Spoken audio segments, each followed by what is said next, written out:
All right, guys, so breaking down my performance at the most recent Pan Ams. This is my first gi tournament almost in 3 years, and I decided to sign up for the second biggest one of the year.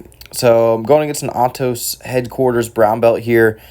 The goal always for me is to pull. I've got horrible wrestling, and so I pull here right into what I want, but he has really good passing pressure on top. He's doing a good job negating my grips, and you see that I have this hand on the collar, and my feet get put in no man's land. Not really optimal, but I am relying pretty heavily on my guard detention here to get into either a De La Hiva or a K guard.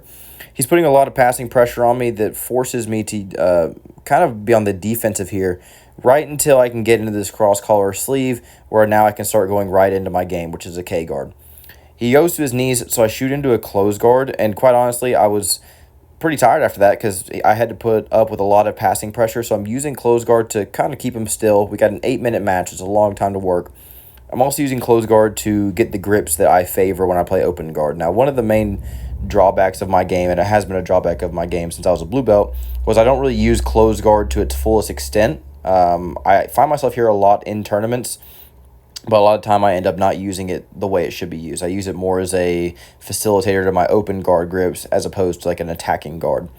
So again, holding him in close guard here, a lot of the time when people stand up at a close guard, it opens up my best move, which is the berimbolo. And I'm kind of baiting him to do that log splitter with that knee in the center, because that is going to immediately open up a really deep berimbolo, which you'll about to see here in a second. So we're still in close guard, just trying to fight the grips, trying to maintain him in here, trying to honestly buy some time on the clock. One of my biggest fears going into this tournament was, having not competed in the gi in a while, I'll get pretty gassed. So I get into my De La Hiva, immediately start going for a berimbolo towards the back. He pushes his knee out. I push it in between my legs. I follow up with a claw grip, and I'm chasing the back. Now here, once I get my hooks in, I'm pretty ecstatic because I hit my favorite move, and now we're in a full back mount. Now I didn't get my points here, so I had to be careful. I had to basically put my hook back in to then get my 4 points. He's in a pretty compromised position here with my back mount, like a belly down back mount, and I'm going to try to use this to break him down and get into a regular kind of body triangle back mount to where I can start feeding the choke. Now, when I'm feeding the choke, in the gi, especially after having been a no-gi athlete for so long, it's very difficult for me to get submissions from the back just because of the fight of the grip.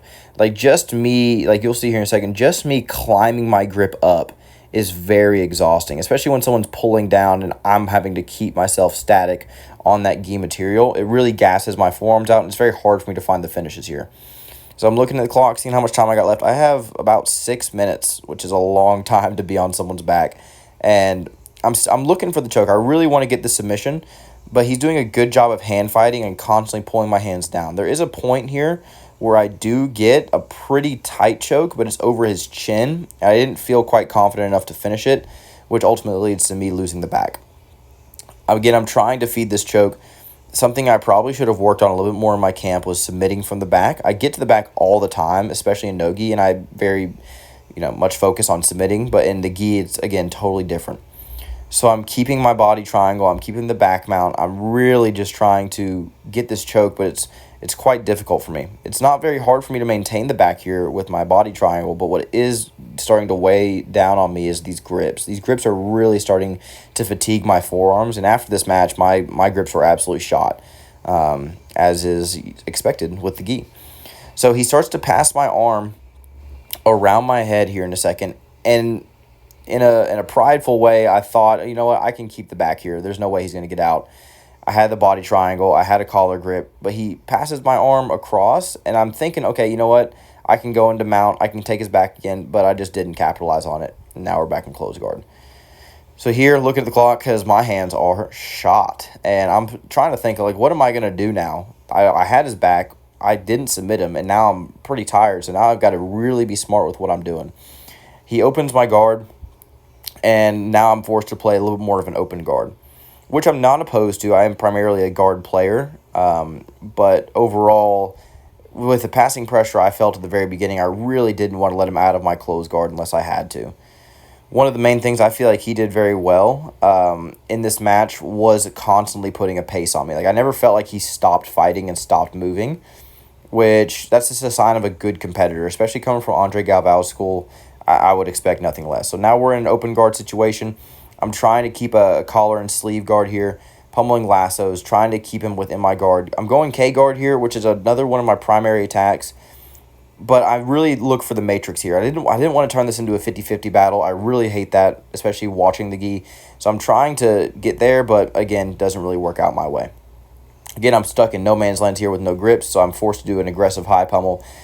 Into this kind of half butterfly situation, he has a good leg trap here, and you're about to see probably the sickest back take I've ever experienced in my life. Right after he hit this move, so he does a leg drag deadlift right into a diving crab ride. And I was like, man, I can't even be mad at that. That was awesome. And about right here when he's really fighting for back mount, I look at him and I said, dude, that was freaking awesome because, I got to appreciate good jiu-jitsu when it happens to me.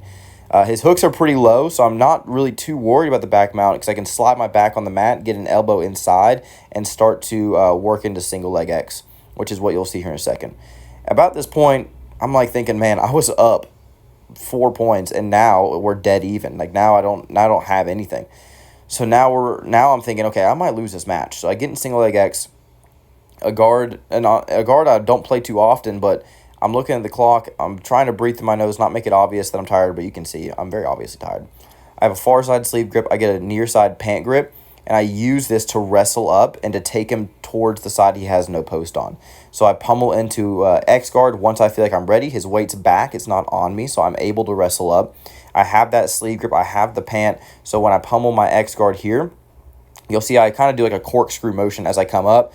I have a corkscrew motion where I rotate to the side and I dump him over the arm he has no base on. Now, I felt a really good guard here. He was trying to suit me right away. I kept my base, and now I'm on top. So now I'm up 4 points.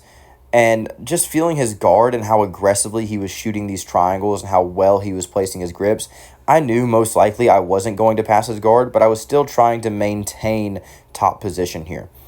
Anytime I get put into a lasso, specifically here we're in a spider lasso, I tend to drop to a combat base to negate any leg attacks, and I pin my elbows to my side. It was a little bit stally, but again, in the moment, I'm thinking, like, I'm tired. I need to stay on top. And I'm just kind of picking my battles where I can see them. I'm trying to negate his grips. I'm trying to negate these triangles. This dude's got long-ass legs, so I'm trying to cut to the outside to get around them. But again, he's just so good with this. And then throws a lasso sweep in there. Pretty tight, pretty good armbar setup. I was like, man, this guy's got a better guard than his passing. Like, I didn't really want to be on top anymore. As you can see, I basically fully accept a close guard here in a second because I'm running low on time. I'm thinking, okay, I just need to win this, right? And I don't like that mindset. In the match, I was really fighting myself because I didn't want to just stall, go into close guard. And it actually bites me in the ass here in a second. He gets a really nice hip bump sweep, almost into an arm bar, kind of making me pay for being lazy. But it's just a little too late. One of the main drawbacks of that match, I felt like I had a good Berimbolo, or I should say, like, good De La Hiva, decent open guard, but the one drawback I would have for myself is how much I stalled on top. I really wasn't a fan of that mindset when I got tired. That's really something I need to work on. Also need to work on close guard. So beat Emilio here, first round. I think he was 16th seed. I was 24th seed. A guy from Autos. Love the dude. Posted me on a highlight reel, and it got a lot of views, so I ain't even mad at it. 1-8-4, and now we get to the match that I wanted to have. So when I signed up for this tournament, I saw Mateo Cardona from AOJ signed up, and every time I go to these big tournaments, I never really expect to win. Obviously, I compete like I want to win, but I want to feel what these top-level guys are like, and I've watched AOJ since I was a white belt, and I'm like, dude, I want to feel what AOJ athletes are like. That was my only goal, was to make it to this match. I wasn't honestly expecting to win, but I just wanted to feel what a top-level brown belt felt like. I've been a brown belt for a couple months.